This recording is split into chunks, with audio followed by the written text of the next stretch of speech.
नमस्कार मित्रांनो, मराठा समाजासाठी जे कास्ट सर्टिफिकेट आणि नॉन क्रिमिनल सुरू झालेले आहे त्याबद्दल एक GR सुद्धा प्रसिद्ध झालेला आहे। बघा, जात प्रमाणपत्र आणि नॉन क्रिमिनल प्रमाणपत्र प्रदान करण्यासाठी मार्गदर्शक सूचना म्हणून असा एक GR सुद्धा प्रसिद्ध करण्यात आलेला होता।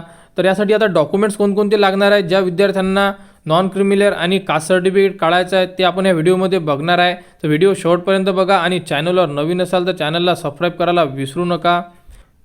तर अशा प्रकारे परिशिष्ट अ म्हणून कास्ट सर्टिफिकेट पार्ट ए आणि पार्ट बी मध्ये नॉन क्रिमिनल, तर अशा प्रकारे जसे OBC NT या विद्यार्थ्यांना नॉन क्रिमिनल आणि कास्ट सर्टिफिकेट मिळते, तशा प्रकारे आता मराठा समाजामध्ये जे विद्यार्थी आहेत त्यांना सुद्धा आता कास्ट सर्टिफिकेट आणि नॉन क्रिमिनल मिळणार आहे।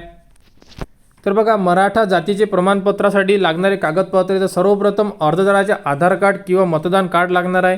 त्यानंतर अर्जदाराचा जो आहे तो रहिवासी दाखला, त्यानंतर अर्जदाराची TC किंवा प्रवेश निर्गम उतारा, त्यानंतर अर्जदाराच्या रक्तातील कोणत्याही 2 नातेवाईक त्यांची TC किंवा प्रवेश निर्गम उतारा, निरक्षर असल्याचे शपथपत्र व त्यांचे आधार कार्ड किंवा मतदान कार्ड हे लागणार आहे। त्यानंतर 10वी किंवा 12वी सनद स्पेलिंगसाठी, म्हणजे जे तुमचे नाव आहे त्या नावासाठी तुम्हाला 10वी किंवा 12वीची जे मार्कशीट द्यावी लागणार आहे। आणि त्यानंतर वंशवाढ सुद्धा काढावी लागणार आहे, जसे आपण व्हॅलिडिटीसाठी वंशवाढ काढतो। आणि अर्जदाराचे वय 18 पेक्षा कमी असेल तर पालकांचे एक फोटोसुद्धा लागणार आहे, ते पासपोर्ट फोटो। तर हे डॉक्युमेंट कास्ट सर्टिफिकेटसाठी आहे आणि नॉन क्रिमिनलसाठी सुद्धा यामध्ये डॉक्युमेंट्स दिलेले आहेत, ते सुद्धा आपण बघूया।